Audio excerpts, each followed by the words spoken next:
पवन सिंह अपने विरोधियों का एक एक चीज नोटिस करके चल रहे हैं। वो भले बोल नहीं रहे हैं लेकिन सही समय का इस्तेमाल कर रहे हैं, सही समय का इंतजार कर रहे हैं। बात बात पे लाइव आके नहीं बोलता है, हर बातों का सफाई नहीं देता है। ना दिया हो सकता है कभी कभी बोल दिया होगा, बट हर बार मैं जवाब नहीं दे सकता। हमारे बाप दादा कह गए कि बेटा दीवार का भी कान होता है। अपना काम करिए, अपना धर्म निभाइए, रिजल्ट आज नहीं तो कल आपके सामने होगा। वो अपना जो पेशेंस है, अपने अंदर जो धैर्य है, उसके बल पे सारी चीजें जो उनको अंदर से परेशान कर रही है उसको दबा कर रखे हुए हैं। लेकिन समय आएगा जब अंदर का गुब्बार जो है वो फटेगा और तब पवन सिंह का एक अलग रूप देखने को मिलेगा।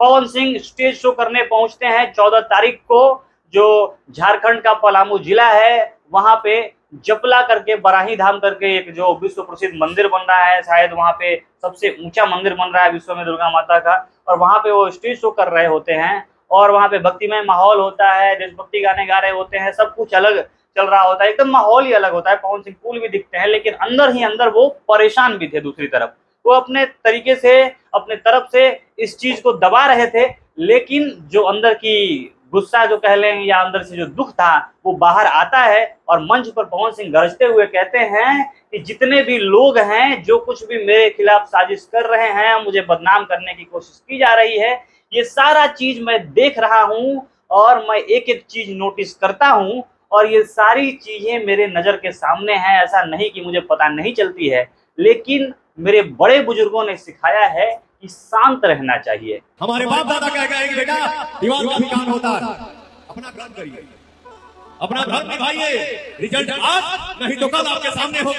आपने सुना कि पवन सिंह कैसे गरज गरज कर ये बता रहे थे कि पवन सिंह को ऐसा नहीं है, उनके जो विरोधी है उनको ऐसा नहीं समझना चाहिए कि पवन को कुछ खबर नहीं है, कहां से क्या बात उठ रही है, ये बात किधर को जा रही है, क्या उनके विरोधी चाहते हैं, कैसे पवन को बदनाम किया जा रहा है, ये सारा चीज पवन सिंह अच्छे से समझ रहे हैं और उनको एक एक चीज पता है। बस वो सही समय का इंतजार कर रहे हैं, क्योंकि एक कहावत है कि शेर अगर अपना 3-4 कदम पीछे खींचता है तो ये मत खुश हो जाना कि वो वापस जा रहा है, वो डर गया है, बल्कि शेर 2 कदम पीछे खींचता है तो वो एकदम से छलांग लगाने का तैयारी कर रहा है। और यही हाल अभी पवन सिंह का है।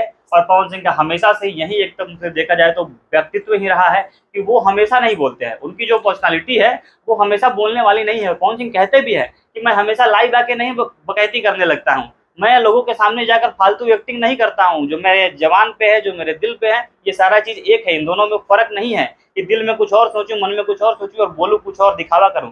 लेकिन मैं सही समय का इंतजार कर रहा हूं, क्योंकि मेरे बाप दादा ने सिखाया है कि जो चीज है उसको बोलने से ज्यादा अपने अंदर दबा के रखो और सही समय का इंतजार करो। अब पवन ने जो कहा, इसकी 2-3 चीजें निकल रही हैं। लाइव आके बोलना और वो बदनाम करना, इन सब चीजों को देखकर थोड़ा थोड़ा ये बात खेसारी जैसा, क्योंकि हमेशा खेसारी पे वो पवन सिंह पहले भी कहते रहे कि मैं लाइव आके नहीं बोलता हूँ, फालतू का जो भी आए बिना मतलब का लाइव चले जाना। दूसरी चीजें पवन सिंह ने ये भी कहा कि आप लोग दर्शकों से वो गुहार लगाते हैं कि आप लोग समझिए कि असली फेस क्या है, जो लोग दिखा रहे हैं वो असल में है नहीं, वो अंदर से कुछ और, बाहर से कुछ और हैं और लोगों को मूर्ख बना रहे हैं। ये बात देखकर ज्योति सिंह की याद आती है, क्योंकि पवन ने एक बार पोस्ट करके ये बता भी दिया है कि लोग भगवान तक के नाम पे दिखावा करने से नहीं बाज आ रहे हैं, भक्ति और भगवान के नाम को भी दिखावे के लिए इस्तेमाल कर रहे हैं। जब ज्योति सिंह पवन सिंह का फोटो लेकर डुबकी लगा रही थी प्रयागराज में, और जो कुंभ का समय जब चल रहा था तब, तो इससे देखकर ऐसा लग रहा है कि ज्योति सिंह जैसे जैसे अभी घूम रही हैं, हर जगह कभी सिंदूर भरवाते रहना, कभी पोस्ट कर देना माता के नाम पे, और फिर कभी जाके उपेंद्र कुशवाहा से मिल लेना, जो पवन सिंह के धूल विरोधी हैं एकदम। पवन सिंह उन्हीं के खिलाफ चुनाव लड़े थे, पवन सिंह के बारे में वो क्या क्या नहीं कहते थे।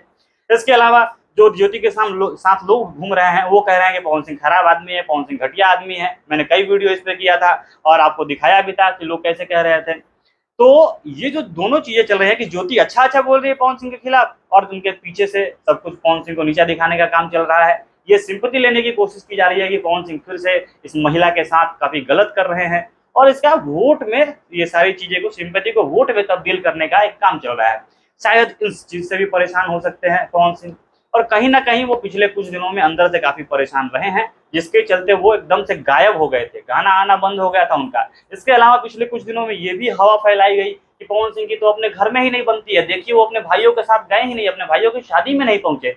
जबकि जब वीडियो आना बात शुरू हुआ तो देखा गया कि पवन सिंह एक एक चीज पे वीडियो कॉल करके अपने भाइयों के साथ थे पूरी शादी में। यहाँ तक कि उन्होंने वादा भी किया कि मैं 19 तारीख को एक बड़ा फंक्शन करूंगा। मैं दुर्भाग्यशाली हूं कि मैं अपने भाइयों की शादी में नहीं पहुंच पाया, और इसके लिए वो लखनऊ में एक बड़ा फंक्शन करने वाले हैं अपनी तरफ से पूरा खर्च करके, और एक तरह से कहिए तो दोनों भाइयों की जो शादी हुई है उसके लिए वो रिसेप्शन का काम करेगा। तो ये सारी चीजें पवन सिंह का असली चरित्र कुछ और उनको बदनाम करके दिखाया कुछ और जा रहा है, और पवन सिंह इसके लिए इंतजार कर रहे हैं कि कब सही समय आएगा और पवन फिर से आएंगे। जो कहते हैं ना कि जब हम बोलें तो एकदम हैजा हो जाए दिमाग में, वैसा ही कुछ जवाब वो देंगे। बाकी आप क्या कुछ कहना चाहेंगे इस पर, अपनी प्रतिक्रिया बताइएगा। बने रहिए हमारे साथ, धन्यवाद।